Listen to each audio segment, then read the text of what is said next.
Bienvenue pour cette nouvelle vidéo. Le sujet du jour est un peu spécial puisque cette fois je ne vais pas te parler de support d'investissement ou de concepts liés à la liberté financière. Aujourd'hui, j'ai tout simplement décidé de faire preuve de transparence et de te dévoiler mon patrimoine. On va passer en revue les différents éléments qui le composent et je vais t'expliquer les raisons derrière mes choix. Mais avant tout, petit retour en arrière. Il y a quelques années, alors que je venais tout juste d'avoir 31 ans, j'ai pris conscience que dans l'état actuel des choses, pour notre génération, avoir une retraite n'était plus une certitude. Et même si on y accède un jour, le système est à bout de souffle. Il est donc fort probable qu'on doive travailler plus longtemps pour finalement toucher moins que les générations précédentes. Cette prise de conscience m'a fait réaliser qu'il ne fallait pas compter uniquement sur l'État pour assurer ma retraite. C'est précisément durant cette période que j'ai commencé à m'intéresser à l'investissement. J'ai compris que pour sécuriser mon avenir et ne pas dépendre uniquement d'une retraite incertaine, il fallait que je prenne les choses en main. J'ai donc exploré différentes options pour faire grossir mon patrimoine et m'assurer de ne plus être dépendant de personne à partir de 60 ans. Ceci étant dit, on va pouvoir commencer à aborder la constitution de mon patrimoine. Tu verras, il est découpé en 6 catégories différentes. Catégories dont je vais te parler de la plus petite à la plus importante. Sache également que je vais te mettre tous les liens vers les sites dont je vais te parler aujourd'hui. Certains sont des liens classiques, d'autres sont des liens affiliés. Dans tous les cas, tout sera précisé dans la description de cette vidéo. Il faut savoir qu'un lien affilié, si tu cliques dessus, si tu t'inscris sur cette plateforme et que tu investis sur cette plateforme, tout le monde est gagnant. De ton côté, tu bénéficies d'avantages par rapport à une inscription classique. Suivant le site, ça peut être des ordres de bourse gratuits ou carrément de l'argent qui t'est reversé. De mon côté, ça me permet de toucher une petite commission et du coup ça supporte mon travail sur cette chaîne. En 6e position, le crowdfactoring qui représente 0,2% de mon portefeuille. Pour ceux qui ne le savent pas, le crowdfactoring, c'est une méthode de financement où des particuliers, via une plateforme, financent les factures d'entreprise en attente de paiement. Cela permet aux entreprises d'obtenir des liquidités rapidement, tandis que les investisseurs gagnent de l'argent une fois les factures réglées. Pour cette partie, j'ai décidé de faire confiance à Bienprêter, qui est une entreprise hyper sérieuse dans ce domaine. Pour ne rien te cacher, j'ai déjà participé à 54 prêts jusqu'ici, pour un montant total prêté de 1 460 € et je n'ai pas encore eu une seule entreprise en retard ou en défaut. Donc voilà, ils sont très sélectifs au moment de sélectionner les dossiers qui seront présentés aux investisseurs. Et j'ai gardé le meilleur pour la fin.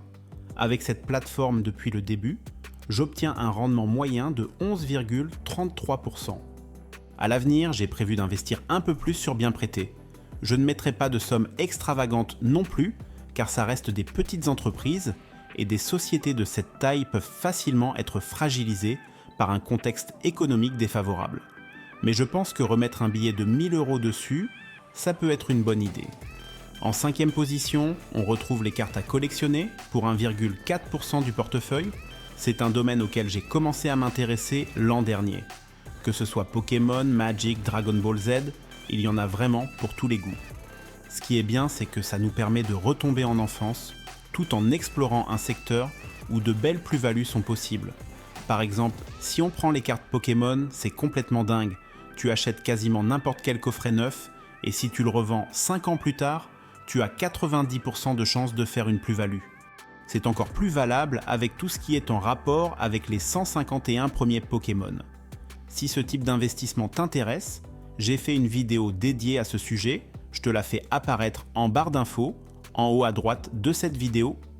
En 4e position, l'investissement en SCPI.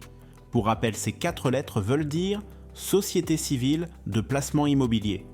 C'est un moyen d'investir dans l'immobilier sans avoir à acheter directement un bien. En achetant des parts dans une SCPI, tu deviens copropriétaire d'un portefeuille de biens immobiliers géré par une société. Les loyers collectés par cette société sont ensuite redistribués aux investisseurs sous forme de revenus réguliers. C'est une solution simple pour diversifier tes placements et accéder au marché immobilier sans les contraintes de gestion d'un bien. Pour l'instant, j'ai investi uniquement chez Quorum. J'ai acheté 11 parts en nue propriété. Dans mon cas, ça signifie que je me suis engagé à ne pas toucher de revenus pendant 5 ans. En échange, Quorum a réduit le prix d'achat de chaque part de 20%. Une fois ce délai de 5 ans écoulé, je pourrai recommencer à percevoir des loyers tout en ayant acheté mes parts bien en dessous du prix normal. Par la suite, j'ai prévu de continuer à investir sur ce type d'actifs, mais je vais me diversifier. Et pour y parvenir facilement, je vais me tourner vers une plateforme qui me tente depuis un moment, c'est-à-dire Louv'Invest. En quelques mots, quand tu te rends sur le site internet de cette société, tu as la possibilité d'investir sur une cinquantaine de SCPI différentes. Louv'Invest te permet de diversifier ton portefeuille immobilier à partir de 180 €. Tu as accès à des options comme la nue propriété ou l'achat à crédit. Il faut aussi savoir que cette entreprise te propose un cashback qui peut atteindre jusqu'à 3% de ton investissement chez eux. Enfin, petit bonus, si tu réalises ton premier investissement chez eux, en passant par le lien que je te mets en description, tu recevras 25 €, peu importe le montant investi. Dans les semaines qui viennent, je ferai une vidéo ultra complète sur cette plateforme. Ça te permettra de te faire une idée plus précise. Si tu souhaites en savoir plus sur l'investissement en SCPI, je te fais apparaître un lien en barre d'infos vers ma vidéo dédiée à ce sujet. En troisième position, mon épargne bancaire qui représente 7,3% de mon patrimoine actuel. Pour cette partie, je n'ai pas grand-chose à ajouter. On est sur du livret A, tout ce qu'il y a de plus basique. Ça ne rémunère pas énormément, mais les sommes déposées dessus sont surtout là en cas de coup dur, et l'avantage c'est que c'est disponible en quelques secondes. Petit rappel, avant de commencer à investir, assure-toi toujours d'avoir l'équivalent de 3 à 6 mois de salaire dans ton épargne de sécurité. En deuxième position, la bourse et plus précisément mon plan épargne en action qui représente 12,3% de mon portefeuille.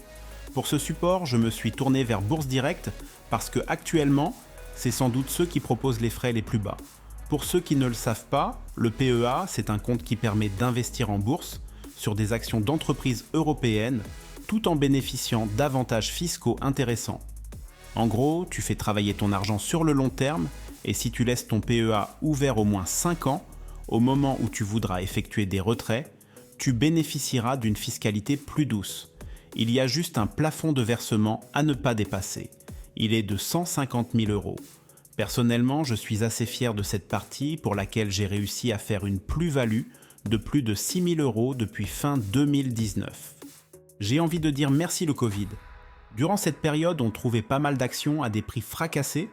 J'ai saisi différentes opportunités et aujourd'hui je suis récompensé. Actuellement, je suis repassé intégralement sur des ETF. Mais je n'exclus pas dans un futur proche de reprendre quelques actions en fonction des opportunités. Si tu souhaites en savoir plus sur le PEA, je te mets un lien en barre d'infos vers ma vidéo dédiée à ce support. Enfin, en première position, ma résidence principale, qui représente 72,5% de mon patrimoine.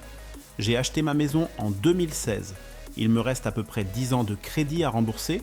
Après ça, je serai débarrassé de ma principale charge mensuelle et ça sera l'occasion de mettre un vrai coup d'accélérateur dans mes investissements. Pour calculer cette partie, j'ai pris en compte la partie du crédit déjà remboursé à ma banque, mais aussi le fait que les prix de l'immobilier ont explosé dans ma ville depuis mon achat. Voilà, tu as désormais un aperçu complet des différentes composantes de mon patrimoine.